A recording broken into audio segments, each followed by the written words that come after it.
ઢસા જંકશનના કન્યા અને કુમાર શાળામાં સ્વતંત્રતા દિવસની ઉજવણી કરવામાં આવી હતી। 78માં સ્વતંત્રતા દિવસ નિમિત્તે આજે ઢસા જંકશનના કેન્દ્રવતી શાળાના પ્રાંગણમાં કુમાર શાળા તેમજ કન્યા શાળાના સંયુક્ત ધ્વજવંદન કાર્યક્રમ રાખવામાં આવ્યો હતો। ધ્વજવંદન કાર્યક્રમમાં ઢસા જંકશનના પ્રથમ નાગરિક એવા સરપંચ અસ્મિતાબેન ગોલેતર એ ધ્વજવંદન ફરકાવી સલામી આપી હતી। આ પ્રસંગે દેશભક્તિ વિશે સાંસ્કૃતિક કાર્યક્રમ યોજવામાં આવ્યો હતો। કુમાર શાળાના વિદ્યાર્થીઓ અને કન્યા શાળાના વિદ્યાર્થીઓએ રિમિક્સ દેશભક્તિ ગીત ઉપર અલગ અલગ પ્રશંસનીય અભિનય કર્યો હતો। કન્યા શાળાની एसपीसी जूनियर कैडेट्सोए मेरे देश की धरती ऊपर ग्राम्य जीवन तादुरुस्त करतु सुंदर अभिनय અને વેશભૂષા સાથે ગીત રજૂ કર્યું હતું। રૂપલબેન અને ખુશી વાડેરે સ્વતંત્રતા દિન નિમિત્તે વ્યક્તિત્વ આપ્યું હતું। કાર્યક્રમમાં ઉપસરપંચ પ્રવીણસિંહ યાદવ તેમજ ઢસા વીસી પંચાયતના સદસ્યો તેમજ કપિલભાઈ તેમજ શિક્ષક સ્ટાફ તેમજ બંને શાળાના વિદ્યાર્થીઓ વાલીઓ મોટી સંખ્યામાં ઉપસ્થિત રહ્યા હતા। જેકેએસ ન્યૂઝ ગુજરાતી સાથે આસિફ રવાણી ઢસા।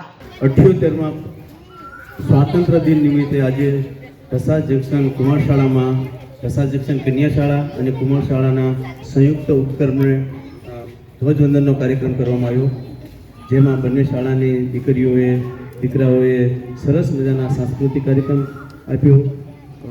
ગામના પ્રથમ નાગરિક એવા સરપંચશ્રી ઉપસરપંચશ્રી વગેરે ગ્રામજનો પંચાયતના સદસ્યશ્રીઓ બહોળી સંખ્યામાં ઉપસ્થિત રહ્યા।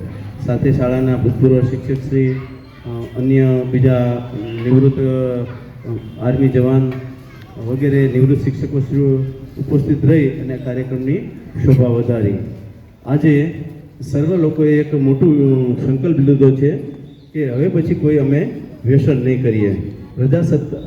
સ્વાતંત્ર્ય દિન નિમિત્તે આજનો આ સંકલ્પ દરેકનો કાયમ રહે અને આપણું ગામ વ્યસન મુક્ત બને એવી અભ્યર્થના સાથે સર્વેને 78માં સ્વાતંત્ર્ય દિનની શુભકામનાઓ।